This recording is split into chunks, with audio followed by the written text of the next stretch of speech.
Salut à tous.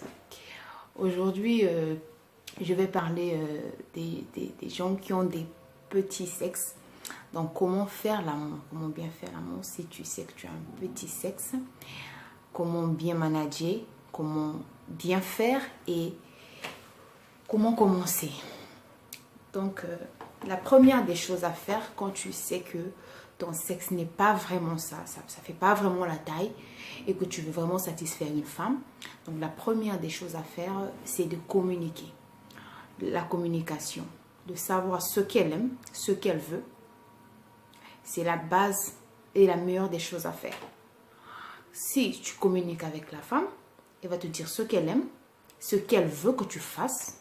Et toi, tu lui dis ce que tu aimes et ce que tu veux qu'elle fasse aussi pour toi.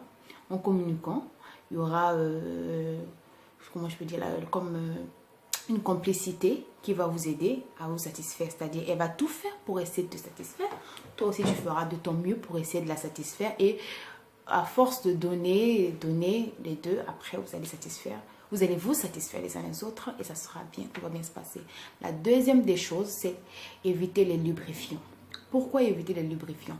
La première des choses, le lubrifiant aide à faire glisser le pénis ou bien pour que ça soit un peu plus lubrifié quand le vagin n'arrive pas à sécréter assez de liquide ou bien assez de lubrifiant naturel.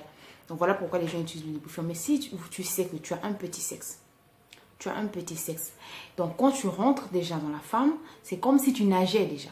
Donc c'est comme si tu étais, je ne sais pas, dans une cuvette. Donc genre ça c'est le vagin, toi tu rentres, tu vois comment est l'espace.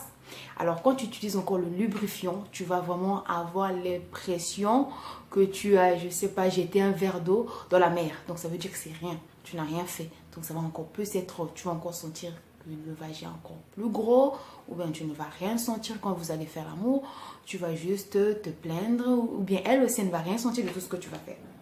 Et à la fin, voilà, il y aura frustration, etc. La troisième des choses à faire, c'est prolonger et bien faire les préliminaires. Pourquoi prolonger et bien faire les préliminaires? Parce qu'il y a d'autres femmes aussi qui jouissent lors des préliminaires. Il y a d'autres femmes aussi qui se sentent bien lors des préliminaires. Donc, ça sera comme une façon pour toi juste de rattraper le sexe que tu ne peux pas peut-être bien faire en faisant les préliminaires. Donc, tu fais durer les préliminaires, pas trop aussi, tout excès nuit. Donc, tu fais un peu durer les préliminaires et à la fin, tu fais aussi bien les préliminaires afin de rattraper le sexe que tu ne peux peut-être pas bien faire en le faisant quoi. Okay. Et puis, la quatrième des choses à faire, c'est les positions. Ça, c'est très important. C'est très, très important. Parce que si, par exemple, tu as un petit sexe et tu es en train de faire l'amour avec une femme, elle est peut-être allongée, genre dos sur le lit et puis la poitrine regarde vers le haut. Et quand tu fais l'amour avec cette femme-là, elle a peut-être les pieds allongés sur le lit et toi tu fais des mouvements, elle ne sentira rien. Elle ne sentira rien parce que tu as un petit sexe, donc elle ne peut pas sentir. Donc il y a des positions qui aident vraiment l'homme à vraiment toucher le point G de la femme. Donc ce sont ces positions-là que tu dois connaître pour enfin bien satisfaire ou atteindre le point G que tu ne peux pas atteindre toi-même. Je vais faire passer les images des positions après que je finisse de parler. Et vous allez voir quelques positions, quelques exemples de positions qui aident les hommes à bien atteindre le point G. Et ça va vous aider à satisfaire votre femme et à pousser aussi la femme à atteindre l'orgasme malgré votre petit sexe. Le petit sexe ne veut rien dire. Ça, c'est juste un complexe parce qu'il y a d'autres hommes qui veulent juste avoir un gros sexe, etc. Pour moi, je pense que le sexe, la taille du sexe ne compte pas, mais c'est la façon de faire, le savoir-faire, c'est ça qui compte. Même si tu as un petit sexe et que tu sais très bien faire, ça n'a pas de problème.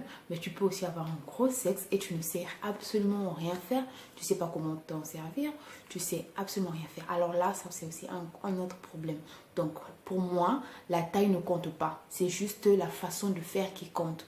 Donc tu peux avoir un petit sexe et savoir bien faire, comme tu peux aussi avoir un petit sexe et ne savoir rien faire, comme tu peux aussi avoir un gros sexe, savoir bien faire et avoir un gros sexe et ne savoir rien faire aussi.